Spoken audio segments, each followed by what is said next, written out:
اس میں سے ایک فرشتہ نازل ہوا ہے جو آج سے پہلے کبھی بھی دنیا میں نازل نہیں ہوا۔ پھر اس فرشتے نے اللہ کے محبوب صلی اللہ علیہ وآلہ وسلم کی خدمت میں سلام عرض کیا، اور سلام عرض کرنے کے بعد اس نے کہا کہ اے اللہ کے محبوب صلی اللہ علیہ وآلہ وسلم، میں آپ کو اللہ تعالی کی طرف سے 2 نوروں کی بشارت دیتا ہوں جو آپ سے پہلے کسی پیغمبر کو عطا نہیں ہوئے۔ نمبر 1، فاتحۃ الکتاب یعنی سورۃ الفاتحہ، اور نمبر 2، خواتیم سورۃ البقرہ، سورۃ البقرہ کی آخری آیات۔ اب یہاں پہ عربی کا جو ورڈ استعمال ہوا ہے وہ خواتیم ہے، اور عربی میں جمع کم از کم 3 سے شروع ہوتی ہے۔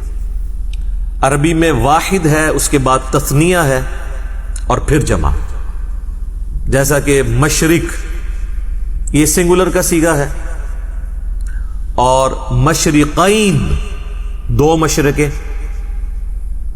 اور مشارق 3 یا 3 سے زیادہ مشرقیں۔ تو یہ خواتین کا لفظ استعمال ہوا ہے، یعنی ایٹ لیسٹ 3 آیات۔ تو یہ واحد حدیث ہے جس میں سورۃ البقرہ کی آخری 3 آیات کا ذکر آیا ہے، جو آج ہم نے کور کرنی ہے۔ للہ ما فی السماوات و ما فی الارض سے لے کر آنورڈ اینڈ تک۔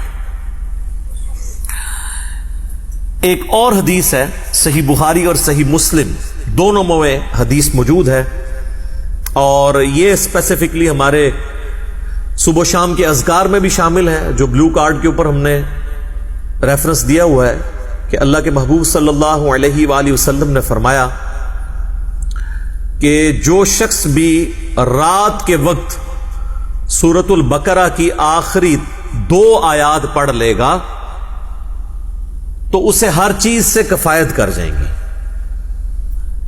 ہر چیز سے کفایت کر جائیں گی، یعنی کسی قسم کا اور وظیفہ جو کسی بھی وہ کام کے لیے کرتا ہے، شیاطین کو بھگانے کے لیے، جنات کو بھگانے کے لیے، مصیبت اور پریشانی کو دور کرنے کے لیے، تکلیف کے ازالے کے لیے، ہر چیز سے یہ کفایت کرے گا یہ ایک وظیفہ، سورۃ البقرہ کی آخری 2 آیات۔ اور جو میں نے اس سے پہلے حدیث بیان کی تھی صحیح مسلم کی، جس میں ایک فرشتے نے آ کے آپ صلی اللہ علیہ وآلہ وسلم کو 2 نوروں کی بشارت دی، سورۃ الفاتحہ اور سورۃ البقرہ کی آخری 3 آیات۔ اس میں آگے الفاظ یہ بھی ہیں کہ جو شخص بھی سورۃ الفاتحہ یا سورۃ البقرہ کی آخری 3 آیات پڑھے گا تو اللہ تعالی سے جو کچھ مانگ رہا ہے وہ اس کو اللہ تعالی عطا فرما دے گا۔ تو وہ تو بڑی بہترین دعائیں ہیں، چاہے سورۃ الفاتحہ ہو یا سورۃ البقرہ کی آخری 3 آیات، وہ دعائیں بھی ہیں، تجدید ایمان بھی ہے، ہر حوالے سے اہم ترین آیات ہیں۔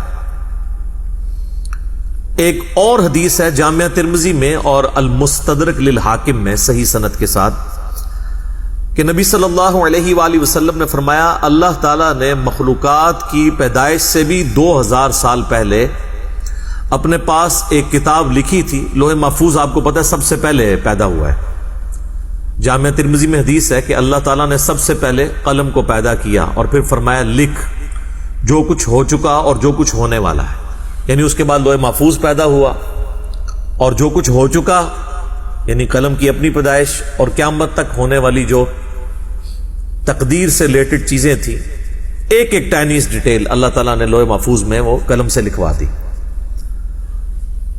تو وہ جو اللہ تعالیٰ کے پاس ہارڈ ڈسک ہے بڑی، جس میں ہر چیز اللہ تعالیٰ نے ریکارڈ کی ہے مخلوقات کی پیدائش سے 2000 سال پہلے، اس میں اللہ تبارک و تعالیٰ نے جو آیات درج فرمائی تھیں ان میں سے آخری 2 آیات سورۃ البقرہ کی نازل فرما کر سورۃ البقرہ کو مکمل کیا۔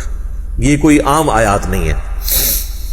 ایک اور حدیث ہے سنن نسائی الکبریٰ کے اندر، فضائل قرآن والا جو چیپٹر ہے، امام نسائی کی 2 کتابیں ہیں، بیسیکلی تو ان کی کتاب ایک ہی ہے، سنن نسائی الکبریٰ، جس کی تلخیص کر کے سنن نسائی الصغریٰ لکھی گئی، جو ہم سنن نسائی جسے کہتے ہیں، ان کے شاگرد تھے امام ابن السنی، انہوں نے اس کو کم کیا تھا. وہ جو اوریجنل کتاب ہے اس میں آلموسٹ 12,000 احادیث ہے. اس میں کئی ایک چیپٹرز الگ سے بھی اردو زبان میں پرنٹ ہو چکے ہیں. وفات النبی ایک چیپٹر ہے، خصائص علی اسی کا چیپٹر ہے، فضائل قرآن اس کا چیپٹر ہے، عمل الیوم واللیلہ صبح شام کے اذکار اس کا چیپٹر ہے، سنن نسائی الکبریٰ. اس میں جو فضائل قرآن چیپٹر ہے اس میں یہ حدیث موجود ہے کہ اللہ کے محبوب صلی اللہ علیہ وآلہ وسلم فرماتے ہیں کہ اللہ تعالیٰ نے مجھے اپنے عرش کے نیچے جو خاص خزانہ ہے اس میں سے سورۃ البقرہ کی آخری 2 آیات عطا فرمائی جو مجھ سے پہلے کسی پیغمبر کو نہیں دی گئی. اور یہ جو آخری الفاظ ہیں نا کہ مجھ سے پہلے کسی پیغمبر کو نہیں دی گئی، یہ صحیح مسلم میں بھی الفاظ موجود ہیں جو میں نے پہلی حدیث بیان کی.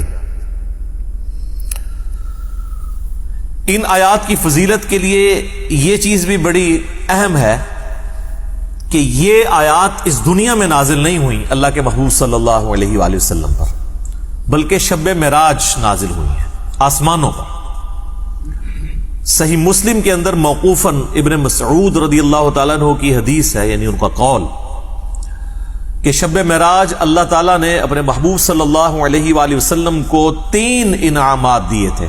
نمبر 1 5 نمازیں، نمبر 2 سورۃ البقرہ کی آخری 2 آیات، اور نمبر 3 جو کوئی بھی آپ صلی اللہ علیہ وآلہ وسلم کا امتی شرک نہیں کرتا ہوگا، at the end of the day اللہ تعالیٰ اس کو معاف فرما دے گا، چاہے وہ اپنا عذاب بھگت کے. لیکن الٹیمیٹلی جو بخاری مسلم میں حدیث ہے کہ آخری دفعہ اللہ تعالیٰ مجھے اس چیز کی بھی اجازت دے گا کہ میں دوزخ میں سے اس شخص کو بھی نکال دوں جس کے دل میں رائی کے دانے کے برابر بھی ایمان ہے. یعنی جس نے، ایک اور حدیث میں بخاری مسلم کے الفاظ ہیں، جس کے پلے سوائے اس کے کوئی نیکی نہیں ہوگی کہ صرف اس نے ایک دفعہ کلمہ پڑھا ہوگا. لیکن یہ بالکل اینڈ پہ ہے، یعنی یہ نہیں ہے کہ یہ کلمہ پڑھنے سے ہی جنت مل جانی ہے. واللہ عالم، وہ 1000 سال لگیں، لاکھ سال لگیں، کروڑ سال لگیں، وہ اللہ کو پتہ ہے. اللہم اجرنا من النار، آمین. یہاں تو لوگ بڑی آسانی کے ساتھ کہہ دیتے ہیں نا جی خیر ہے دیکھی جائے گی، کوئی مسئلہ نہیں ہے. اور انہی سے کہا جائے نا کہ آپ 10 سیکنڈ کے لیے موم بتی کے فلیم کے اوپر اپنا ہاتھ رکھیں تو نہیں رکھ سکتے. اور جہنم کے بارے میں کہتے ہیں دیکھی جائے گی، ایک پھیرا ہی لگے گا. تو بس یہ دیوانگی کی سوچ ہے، اس کا حقیقت کے ساتھ کوئی تعلق نہیں ہے. تو یہ میرے بھائیوں میں نے چند احادیث بیان کر دی سورۃ البقرہ کی آخری 3 آیات کی، اور اس میں سے بھی اسپیسیفکلی آخری 2 آیات آمن الرسول بما انزل الیہ من ربہ والمؤمنون سے آنورڈ. ان آیات کو پڑھنے کی روٹین بنائیں، اور چونکہ بخاری مسلم میں الفاظ ہیں کہ جو رات کے وقت میں پڑھ لے گا اسے ہر چیز سے کفایت کریں گی. تو رات کی ڈیفینیشن شریعت کے اندر مغرب کے بعد رات شروع ہو جاتی ہے، غروب آفتاب کے ساتھ ہی. اسی لیے سورۃ البقرہ میں آیا نا کہ روزے کو رات ہونے تک مکمل کرو. تو رات شریعت میں غروب آفتاب کے بعد سٹارٹ ہو جاتی ہے، کیونکہ چاند بھی آپ دیکھیں اگلے مہینے کا سٹارٹ جو ہے وہ رات کے وقت چاند نظر آ جاتا ہے، مغرب کے فوراً بعد ہی. پہلی کا چاند تھوڑی دیر کے لیے نظر آتا ہے مغرب کے فوراً بعد.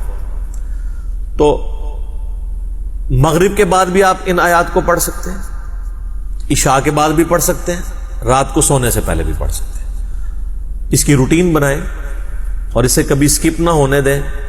کوئی مشکل وظیفہ نہیں ہے، سارے وظائف کے اوپر بھاری ہے یہ وظیفہ. اور کچھ عرصہ آپ اپنی روٹین بنائیں گے تو آپ کو یہ خود بخود زبانی یاد ہو جائیں گی، آپ کو کوئی اس کے لیے محنت نہیں کرنی پڑے گی. آخری 3 آیات کا وظیفہ بنا لیں، للہ ما فی السماوات و ما فی الارض. ویسے عموماً پبلک کے اندر تو جتنی بھی احادیث مشہور ہیں وہ آخری 2 آیات سے ریلیٹڈ ہیں، لیکن آج جو میں نے آپ کو صحیح مسلم کی ایک حدیث بتائی ہے نا، اس میں چونکہ خواتین کا لفظ ہے تو آخری 3 آیات. اس لیے آپ دیکھیں گے قرآن حکیم میں سورۃ البقرہ کا جو آخری رکوع ہے نا وہ انہی 3 آیات پہ مشتمل ہے. تو اب اپنی روٹین، اگر کوئی شخص آمن الرسول سے پڑھتا تھا تو وہ اس کو پیچھے لے کے آئے، للہ ما فی السماوات و ما فی الارض. یہاں سے لے کے آن ورڈ اس کو